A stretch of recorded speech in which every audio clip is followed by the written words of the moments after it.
গণঅভ্যুত্থান যখন হয় এটা আইন মেনে চলে, এটা আইন ভাঙার জন্য। যেই ফ্যাসিস্ট সংবিধান সে লিখে গেছে, এই পুরো রাষ্ট্র এই ফ্যাসিস্ট সংবিধানের অনুযায়ী চলে, এখনো চলতেছে। আপনার ডিসি বলেন, পুলিশ বলেন, আমলারা বলেন, সবাই ওই আইন অনুযায়ী। দেশ নিয়ে আলোচনা করতে গেলে কিছু কিছু জিনিস আপনারা আমার কথা শুনেছেন তো, কিছু বক্তব্য শুনেছেন। সেটা কিরকম? আমি বলেছি প্রথম ওই 8 তারিখের পর থেকে বা 5 তারিখে বলা শুরু করেছি যে এখানে একটা গণঅভ্যুত্থান। গণঅভ্যুত্থান যখন হয় এটা আইন মেনে চলে, এটা আইন ভাঙার জন্য। আইন ভেঙে আবার যে যারা গণঅভ্যুত্থান করলো তারা নিজেদেরকে নতুন করে গঠন করবার জন্য আবার নতুন ব্যবস্থা, নতুন আইন, নতুন সংস্কৃতি, নতুন ভাষা, নতুন নিয়ন্ত্রণ, এটা বলে গণঅভ্যুত্থানের কাজ। এটা আমরা কি করছি? আমরা উঠে রেখেছি। আমরা গণঅভ্যুত্থান করলাম, এতগুলো লোক আমরা জীবন দিলাম, আমাদের কি সাহিদ জীবন দিল, মুগ্ধ জীবন দিল, দিয়ে আমরা আবার শেখ হাসিনার হাতে ক্ষমতা তুলে দিলাম। আপনারা যারা শেখ হাসিনা নাই তারা দিকে আমরা ক্ষমতা তুলে গেছি, এটা কোনো কথা? হ্যাঁ আছে, ভোট আছে, শেখ হাসিনার ভোট কিন্তু আছে আপনাদের দেশে এখন এই মুহূর্তে, এইখানেও আছে। এই ভূতের নাম হলো সংবিধান। যেই ফ্যাসিস্ট সংবিধান সে লিখে গেছে, এই পুরো রাষ্ট্র এই ফ্যাসিস্ট সংবিধানের অনুযায়ী চলে, এখনো চলতেছে। আপনার ডিসি বলেন, পুলিশ বলেন, আমলারা বলেন, সবাই ওই আইন অনুযায়ী। আপনার কি আসেন না, কলেজ থেকে আসছেন, আপনারা স্কুল থেকে আসছেন, অধ্যাপক আছেন, আপনাদের ওখানে কোনো নিয়মবদ্ধ আছে? সত্য কথা পানিদের কাছে বলেন, সত্য কথা বলছেন, কিছু নিয়ম। তাহলে শেখ হাসিনার ভোট কিন্তু আছে রে। এটা যদি আমরা বুঝি তাহলে আমাদেরকে সাংঘাতিক ভাবে সতর্ক এবং সচেতন থাকতে হবে।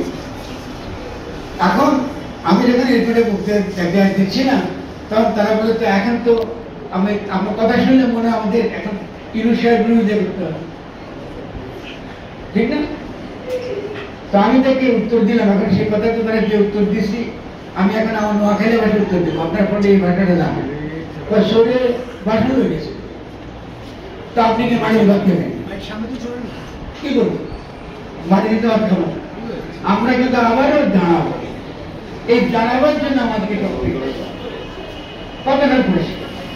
এই আজকে যখন আমি বক্তব্য দিচ্ছি, উনি এই কদিন আগে ফিরে আসেন কোথা থেকে?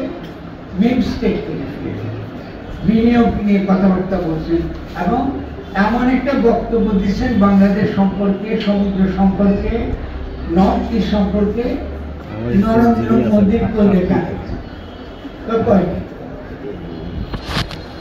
উনি যে ভাষণটা দিলেন, যেটা বলছেন বাংলাদেশ বিশ্ব জয় করতে নামছে, আমরা বিশ্ব জয় করে ছাড়ব। কথাটা পরিষ্কার করেন তো, মনোযোগ দিয়ে লাইন অর্থ বলতে খুব পরিষ্কার। কি বলছে? আমরা হলাম একমাত্র গার্ডিয়ান ভিওপেন, আমরা বঙ্গোপসাগরীয় দেশ, এটার গার্ডিয়ান। তিনি কিন্তু বলেন না আমরা এটার মালিক, একবার বলেন।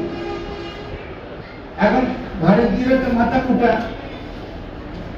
ফলে তারা মনে কথা বুঝেন, তার বিরুদ্ধে উল্টো করতে করা শুরু।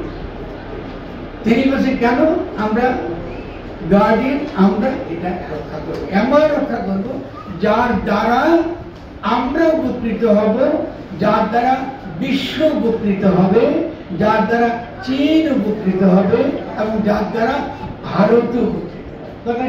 কথা পরিষ্কার, সকলে উপকৃত হবে, এইটা তিনি বলছেন। কেন? এই জন্য তিনি বললেন আমরা এখানে আছি, আমরা গার্ডিয়ান, এবং তোমরা চীনারা কি করবো? আমাদেরকে বিনিয়োগ, আমাদের দেশে বিনিয়োগ আনো। কারণ আমাদের এখন তার যে মূল যে কাজে বলছি চোরের বাসন হয়ে গেছে, আমরা তো মাটিতে খাবো।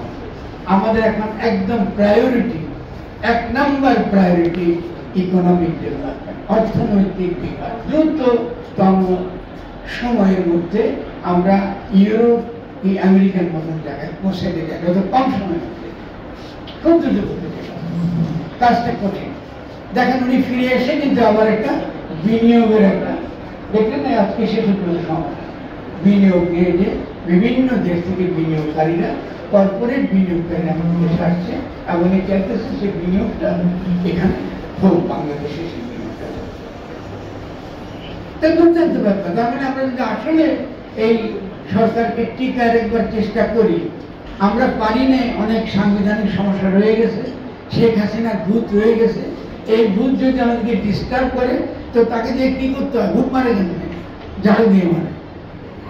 এই ভূত কিন্তু আসবে বারবার, কিন্তু আমাদেরকে হামলা করবে, ফলে তাকে মোকাবেলা করার জন্য আমাদের প্রস্তুত যেমন থাকতে হবে, একই সঙ্গে আমাদেরকে একটু দ্রুততম সময়ে অর্থনৈতিক উন্নয়ন করতে হবে।